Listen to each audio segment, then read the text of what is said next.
About a third of women worldwide have experienced physical or sexual violence, and less than 40% of these sought help. Today is the International Day for the Elimination of Violence Against Women.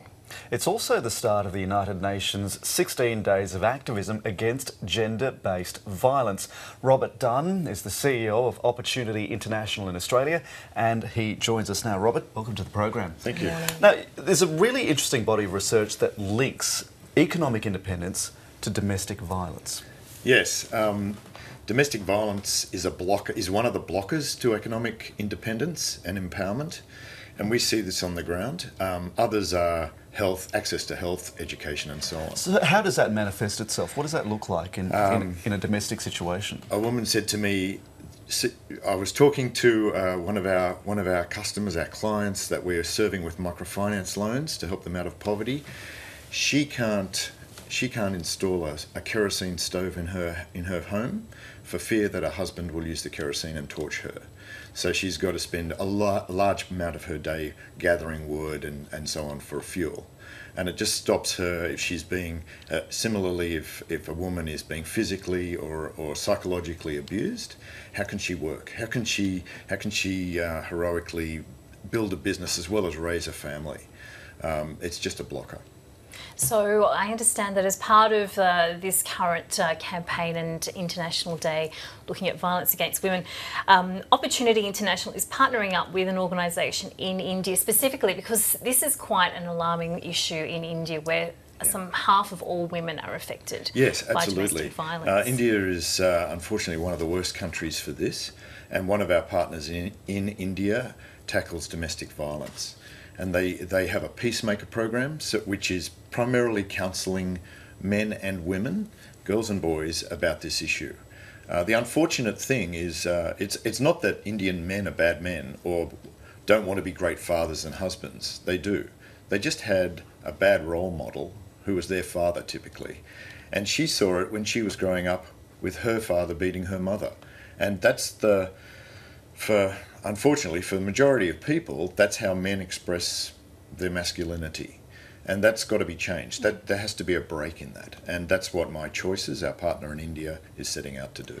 How competitive is that culture in your organisation and the culture of your partners inside that environment where men express violence and power in that way, and that women are oppressed and economically subservient to their husbands and their partners? Yeah, the gender issues are complex, but by and large, overwhelmingly, when women take microfinance loans and start businesses and generate income and bring income into the family, men are their supporters. The husbands are their supporters in that. They like the fact that more money's coming into the family, but also that their wives are creating a person of themselves. She's becoming empowered. They like us. They're proud of that, and they see the change. They see more food on the table, which is great for everyone, but their children getting educated. So it's having a woman being empowered and being able to create a business and bring money into a family, and not being abused to block that. Is a way that kids can get educated, girls can get educated, and we can see generational change.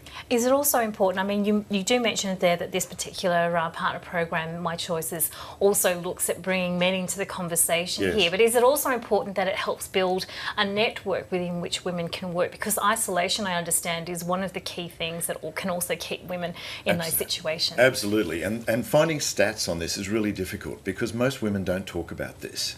They're ashamed of this, and so having the Peacemaker Program. So a peacemaker is a lay counsellor who might work as a hairdresser, and everyone talks to their hairdresser, and she'll work out that something's going wrong in this family, and can bring into this family the possibility that life doesn't have to be this way, that the woman is actually valued, and that the husband shouldn't do this. It's actually criminal activity in India, just like everywhere else. I mean, it's it's not supposed to happen. And for them, this is a game changer. That men should respect women, and that's a very, I mean, every good Hindu man will respect his mother, but that he should respect his wife and daughters and protect them, he wants to do that. But he just needs a new role model. And women getting together in a network, and everything is now made possible because of cell phones, mobile phones.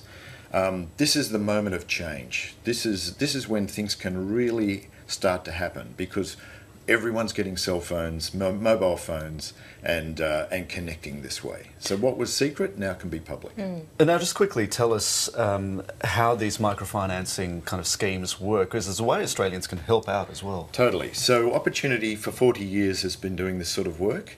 We support local partners and provide loans to women to get started in small businesses.